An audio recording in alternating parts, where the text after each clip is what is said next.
This is the Padres POSTCAST, your instant game reaction for the San Diego Padres.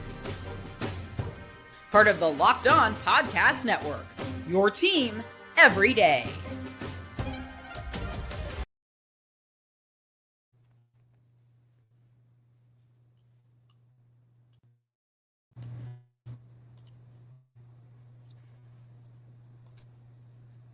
All right, what is up, Padre fan? Welcome to your Padres POSTCAST. My name is Jim Greashopper. Call me Grease, G-R-I-E-S, at Jim Grease _ on social media. Give me a follow, make you holler. I'm so happy tonight to do this show. What a night it is, because for the first time in the history of Padres baseball, for the first time in history of San Diego, for the first time in Major League Baseball history, that is right, San Diego Padres are 5-0. What a start for the Pods. First time in franchise history. How about a night it was for Kyle Hart? First time back in the big leagues in 5 years. Had been with the Red Sox, one of those COVID pandemic stories, man. 32 years old. He made 4 appearances for the Red Sox in 2020 in the height of the pandemic, and he'd never before pitched in front of fans before tonight.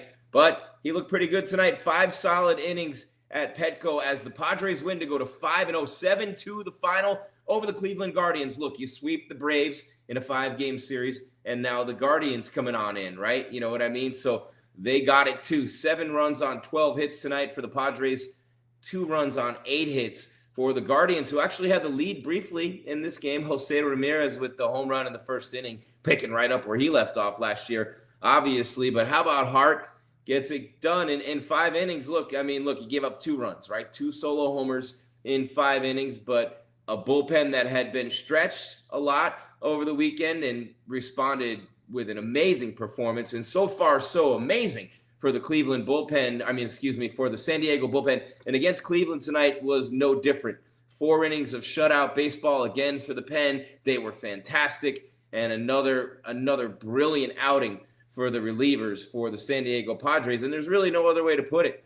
Matsui was fantastic again tonight, struck out the side, second great outing for him on the season. Morjon, Peralta, Wandy went the final inning of this one. So again, the bullpen goes 4 innings tonight, allowed 3 hits, no runs, struck out 4, no walks allowed by the bullpen. And Hart in 5 innings gives up 5 hits, 2 runs, both earned, strikes out 4. Gave up the 2 solo homers. But the most important thing to be thinking about right now, undefeated, baby. Undefeated San Diego Padres at 5-0. And that's the deal tonight. This is what you'll be talking about. A little bit of this and a little bit of that. How about Manny Machado? Manny being Manny, making plays in the field tonight. And also with the 3 hits. How about Tatis Jr., and the move to the leadoff spot? We're going to talk about that in just a moment, and what happened there between he and Arias, and it might have something to do with Arias struggling. There's Ramírez, who hit the homer tonight for Cleveland. That was about all they had going on. And how about our guy once again today, getting it done? Stayed hot coming out of the Cactus League in Peoria. I used to live in Arizona, and I used to think Peoria was a medical. Think about it. Peoria. It's more like a medical condition than a town. But anyway, that's where the Padres have spring training. And Gavin Sheets, man, 3 for 3 tonight, 4 RBIs, 2 runs scored, had 2 doubles, almost had 3. Got thrown out on the one in between. The second one was a single, got thrown out, trying to go to second. And actually, the Guardians played real good defense tonight. Luis Ortiz was robbed once and thrown out trying to stretch a single into a double. His first hit of the year, and he gets thrown out trying to stretch it. Actually, 0 for his first 15 or something like that. It just shows you the intricacies, the little things in the game of baseball that can throw you off, right? He hits leadoff throughout spring training. They break camp, and because of the pitching matchup on opening day, Tatis goes back to the leadoff spot. And look, he was hurt last year, missed all that time. When they picked up Arias in May, he was basically there till the All-Star break, then out a couple of months. They never moved him back to the leadoff spot. This year, he's there, and Arias had to make that adjustment. Huge, huge difference to your approach, hitting leadoff versus second. Tremendous, tremendous difference. If you don't know the difference, I don't have time to explain it to you. Just take my word for it. But, man, where was I? The Guardians. Jackson Merrill got robbed tonight. He could have added to his numbers. He was still 1 for 4 with a run scored, still hitting 412. Tatis hitting 450. 2 for 5 tonight. They're playing him deep, almost like no doubles defense. They play him deep and try to take away the extra bag. And, he got held to a single on his last hit of the game tonight on a bullet down the line, but they were playing so deep, it's a one hopper to the left fielder, and he hit it so hard he couldn't go to second. Bogarts with 2 more runs scored was 1 for 3. Sheets, I mentioned, 3 for 4 with 4 RBI, 2 doubles. How about Machado, 3 for 5 tonight? Manny Machado hitting 333. So Manny's crushing it, and Arise 1 for 5. He's at .056 with the average right now, and that's obviously not what you expect from a guy who won the batting title a year ago, a guy who many are saying are the best hitter in baseball since Tony Gwynn. Hey, Tony Gwynn, forever a cherished member of the Padres family, right? And by the way, while you're here, Padres Postcast on the Locked On Podcast Network, your team every day. Want to thank you for making us your first watch/listen every single day, and we are free here on YouTube, Locked On Padres Podcast. We are here free on Roku, OTT, over the top as always, and we're free wherever you get your podcast. That means Spotify, that means Apple Podcasts, that means iHeart, Stitcher, Podbean, wherever we are. And in all those places, on the heels of the win tonight, 7-2 over Cleveland, that makes you 5-0 for the first time in franchise history. We are brought to you by FanDuel. And right now, new customers can get $200 in bonus bets when your first $5 bet wins. All right, so $5, okay? 5-0. Your first bet wins. If it's $5 and it wins, you get $200 in bonus bets with FanDuel, courtesy of the Locked On Podcast Network. What a win for the Pods tonight, man. They go to 5-0 for the first time in franchise history. And let me just reminisce when they reminisce over you. And you know what? That song wasn't even out yet. The last time the Padres were undefeated to start a season at 4-0 in 1984. What do you know about 1984? Van Halen had the album of the year that year. Might as well jump before David Lee Roth left, right? Then Sammy Hagar came in, best of both worlds. You know the deal, right? R.I.P. Eddie Van Halen, we'll say that. But San Diego has never seen a 5-0 Padres team. The last time they were 4-0, 1984. What happened in 1984? Anyone? Not going to give the reference anymore. Too old. Too many gray hairs. Anyone? Bueller? There, I did it. Anyone? All right. 1984. Yeah, it's not just a book by George Orwell or a Van Halen album. No. It's not even just the year when Madonna went on stage at the VMAs and did the Like a Virgin dance. It's not just the year when Prince did Little Red Corvette. No. It's so much more. 1984 is the last time the Padres started 4-0. They've never been 5-0. But in 1984, what did this Padres team look like? Anyone? Oh, man, I know you guys know. And I remember the rotation. Eric Schau, Ed Whitson, Andy Hawkins, Goose Gossage coming from the Yankees. Greg Nettles was the third baseman, Steve Garvey from the Dodgers. And I remember that because I'm a young baseball fan. I'm literally 12 years old in 1984, growing up in Connecticut, a Yankee fan of all things, right? And Terry Kennedy was a player on that team. And you know what I mean? Bruce Bochy, who went on to become a great manager with the Padres. And how about Champ Summers and Ron Renick? Just had to throw the names in there. Gary Templeton, Alan Wiggins with Greg Nettles and Steve Garvey on that infield. Carmelo Martinez, Kevin McReynolds, and a young player who was destined for greatness, a young player who was already great, a young player who, in spite of the fact that the Padres had nobody that year who hit more than 20 home runs, nobody who even drove in 100 runs, nobody except for one person who had 200 hits and only one 300 hitter. Who could that be? Tony Gwynn, baby, 213 hits with a 351 average. Tony Gwynn couldn't get that chip. He went to the World Series in 84 and 98. Last two real great starts by the Pods. Point is, they've never been 5-0. Never been 5-0. Never, ever been 5-0. So while you're here, come on in and, make your presence known. Smash that subscribe, hit the bell so you know when we're coming your way with more content. We love the positive commentary on YouTube. We love the positive comments. So please keep them coming. Gary Telephone. Yep, I know you meant Templeton. That's spell check. You know what I'm saying? And then Tony Gwynn, that 84 team. Thank you, Michael Yench. And you guys, thank you for making Padres Postcast the hit of the network so far. It helps to be undefeated, baby. How's it feel, San Diego? Hit us up in the comments and let us know. In the meantime, you do your thing, I'll do mine, all right? But I'll tell you this, my thing is to talk about this 5-0 team. My team is to give you the stars of the game. My thing is to give you the turning point of the game. My thing is to keep on talking about them 5-0 San Diego Padres. Gas lamp has to be lit right now, baby. Everybody spilled out of Petco, 43,000 plus on the streets of Diego, on the beaches of Southern California, celebrating 5-0 from the Padres. Dare I say it, the best team in baseball right now. Jim Greasehover, call me Grease so much for the rotation issues and the depth and all those things. It's early, but a great start's a great start. And 5-0 is 5-0. On the other side of the break, we're going to talk more about how the Padres offense relentlessness has been a huge key for their success this season, but not as big as the bullpen. All that and more coming your way. It's Padres Postcast on the Locked On Podcast Network, your team every day.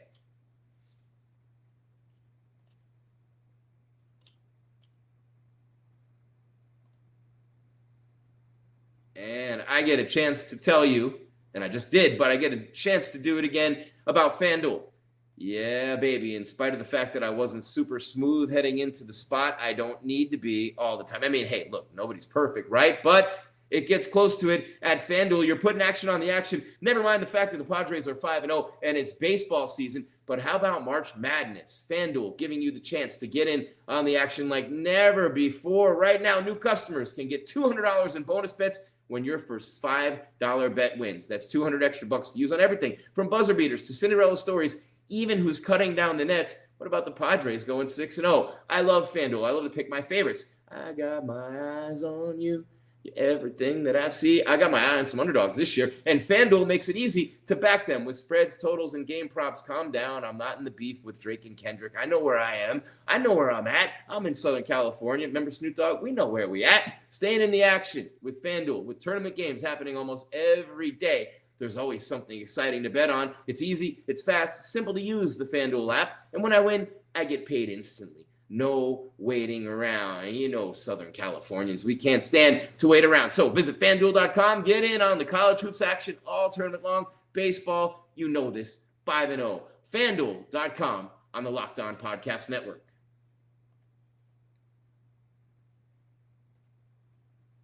I got my eyes on you. All right, here we are. Jim Greasehover, call me Grease. Right here on your Padres Postcast, Locked On Podcast Network, your team every day. Check out Locked On Padres. It's a great job, and I love the compliments and the comments when you guys come on into the show. We are not competing against one another. We're here together as a team to bring you the best content. So love, like, support both of us, if you would. Sheets has been cooking. You're right, Ondo Vids. And Michael, yeah, Jose Ramírez scares everybody, bro. The only player that scares me on Cleveland is Jose Ramírez. He scares the bejesus out of just about anyone and everyone because the dude straight breaks. He's a monster. But look, the way the Pods are playing right now, and this bullpen, you know, kind of reminds you of 84. Remember Larry Bird, Rodney Rogers, the dream team's practicing. They see the young kids the night before, and Rodney Rogers talks trash to Larry Bird, says, hey, you ain't done nothing since 84. And then that's after they beat him in that scrimmage. Well, the next day they come back out, and Larry Bird rains it all over Rodney Rogers all day long. He's hitting shot after shot after shot. He goes, hey, young fella, kind of look like 84, doesn't it? Well, tonight and this season has kind of looked like 84 and more for the Padres. 5-0 for the first time in franchise history. Why, you ask? Well, hey, that's what I'm here for. That is what I'm here for. And I'll do my best to tell you why. This is what you'll be talking about. On the beach in the city where it's pretty and the gas lamp. Oh man, imagine those people walking around there right now feeling it coming out of that stadium in that game, the electric atmosphere and environment of a 5-0 San Diego Padres team. Fernando Tatis Jr., 2 for 5 with an RBI. Manny Machado, 3 for 5. Merrill, 1 for 4 in this game. And then Hayward, 1 for 2. Jason Hayward with a couple of RBIs, but the star of the show tonight, Gavin Sheets, 3 for 3, 4 RBIs, had 2 doubles and a single, 2 runs scored.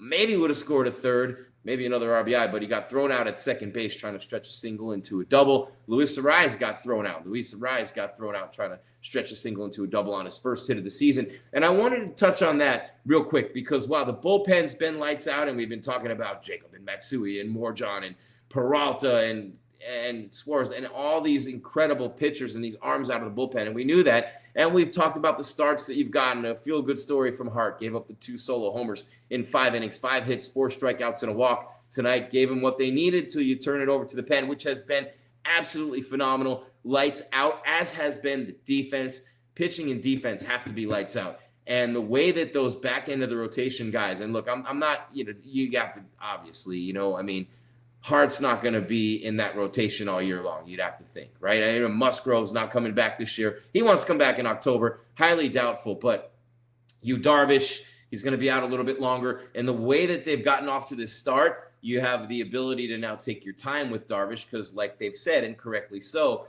you want Darvish in the fall more than you want Darvish right now. Son, as they call him, Son. In October is a whole new ballgame, as you saw in those starts against the Dodgers last year. He is a weapon in the postseason. So the performances by guys like Hart and then, of course, Vasquez and Pivetta, those guys, Pivetta's going to be there all through the year, and Vasquez and Hart probably won't be toward the end of the year, and they won't be starters in the postseason, but you need them and you need others like them to come up and give you starts throughout the year. Who knows what else will happen as the season moves on with so many things going on. It reminds you of 98, Michael, when you were 6. That's the Greg Vaughn, Steve Finley, Mark Langston team. Tony Gwynn's still there. Obviously, the 1998 Padres, they were legit. Obviously they were. They went to the World Series. And were it not for that one inning and the grand slam from Tino Martinez, who knows what would have happened in that series, right? How would we, look, history can't be rewritten, but you wonder. You lose in a sweep 4-0 to the Yankees, but that team with Wally Joyner and Ken Caminiti and Steve Finley and Greg Vaughn and of course still Tony Gwynn, and just really good team with Kevin Brown in the rotation and Sterling Hitchcock and Mark Langston, and and of course the great closer and Trevor Hoffman. Just an unbelievable team in so many ways, but they fell short, definitely fell short to the Yankees. But that 98 team, that 84 team, how does this team remind you of them? What are the similarities? What are the differences? Come on in the comments anytime you want. Smash that subscribe, hit the bell. Numbers looking good so far. 5-0 undefeated will do that for you. All right, we're just about out of time, but before we get on out of here, we got a couple more things to do, and of course, we'll get you ready for tomorrow's game as well. But got to back up off that mic a little bit. You hear that? There we go. And where are we at right here with this? Let me see just real quick. And boom. All right, 5-0. And by the way, the Guardians are 2-2. These two teams will play again tomorrow night at 6:40 p.m. The Padres will send Michael King. And look, here's what I like about this game more than anything. And you're looking at the numbers. And what's the line on this game? Where's the line right now? I don't see it. It's all the way down here. Where are we at? Come on. All right, so as of right now, the Guardians are plus 140, minus 165. The Padres, the total 7.5. All right, and I would say this: the Padres are listed as 71.2% likely to win this game, and I think a big reason why is Michael King. He had control issues on opening day against the Braves. The one thing that gave you pause, if anything, in that series, Dylan Cease, who came in 4th in the Cy Young voting a year ago, everyone thought he'd be the opening day starter. Wasn't. Ends up being King. Right, with Musgrove out and with you having issues, ends up being Michael King, the 6'3", 210-pounder, the big right-hander. He had some control issues in that first start. Had 4 walks and gave up the 3 earned runs in 2 2/3 innings. Hits 4 hits and 3 walks in 2 2/3. That's 7 guys getting on base, courtesy of him, and that's no bueno. So you expect him to clean that up and have a real good start coming back. I see 6-0 in the future. I don't know about you, San Diego, but before we get to tomorrow, and thank you for being here. We're free every day, wherever you get your podcasts, Spotify, Apple, iHeart, also here on YouTube, and then, of course, on Roku. We are free. OTT, yeah, you know me. And 5-0, spread the word. Be worldwide. Locked On Padres podcast, the Padres POSTCAST, things are going well so far. Before we get on out of here, we have a couple of things to do for you, which we got to do these benchmarks, things that you expect in the show every day. Here's one. Time to reveal where the game was won or lost. It's the turning point. I don't know if there was a particular turning point in today's game where today's game was won or lost. I'm not really sure that I would say that there was a turning point in today's game. What I would say, and I think it's cool, we're already on to April, but I would say that really the Guardians, sometimes I still want to say what they used to be called. So the Guardians took the lead on Ramírez home run and makes it 1-0 Cleveland. And then Gavin Sheets drives in 2 in the second inning, bottom of the second. That gives the Padres the lead. So once they took the lead, it was game over. So I'm going to go ahead and say that the double off the bat of this man that drove in 2 off the base of the wall, Hayward hit one off the wall too tonight, but Gavin Sheets, who hit 6 home runs, wasn't expected to maybe even make the big league club, tore it up in the Cactus League, and a very pleasant surprise, to say the least, to start the season. 3 for 3, 2 doubles, 4 RBIs tonight. That was the turning point, his 2-run double in the bottom of the second. And so that was the turning point in tonight's game. And then one more thing we got to do. Same guy. This is the Locked On Player of the Game. There he is again, Gavin Sheets. One more time for your mind. Bang. Look at how excited he was tonight. And I don't blame him. I mean, you're talking about a guy who didn't even necessarily expect to make the big league club, gets super hot in spring training. That's what it's all about, man. Every year there's someone like that. But to be 6-0, almost everything has to be going right. Tatis at 450, Machado 333, Merrill 412, Sheets hitting 500. You know what I mean? Diaz, the catcher, at 300. Only Luis Ortiz at .056 has struggled. And that's, I think, in large part because the guy gets moved from the 2-hole from leadoff to the 2-hole on the day the season starts, and he hasn't been moved back. But the bullpen has been lights out. The defense has been phenomenal. When you look at them, I mean, they made an error tonight, and you're almost shocked that it happens, right? They've been absolutely lights out in all phases. That's how you get to 5-0, and they play again tomorrow night at 6:40. We'll be here right after the game with your Padres postcast. Let's keep the mojo going, baby. Oh, behave. Oh, don't behave if you're in the gas lamp. Let it loose tonight, San Diego. The Padres are 5-0 for the first time in franchise history, and that's what we got in San Diego. It's Padres City all day, and at 5-0, they're looking like they're going to be contenders all season long. Keep your game tight and your mind right, San Diego. Thanks for being here. We'll be back tomorrow with another episode of Padres Postcast on the Locked On Podcast Network, your team, free every day.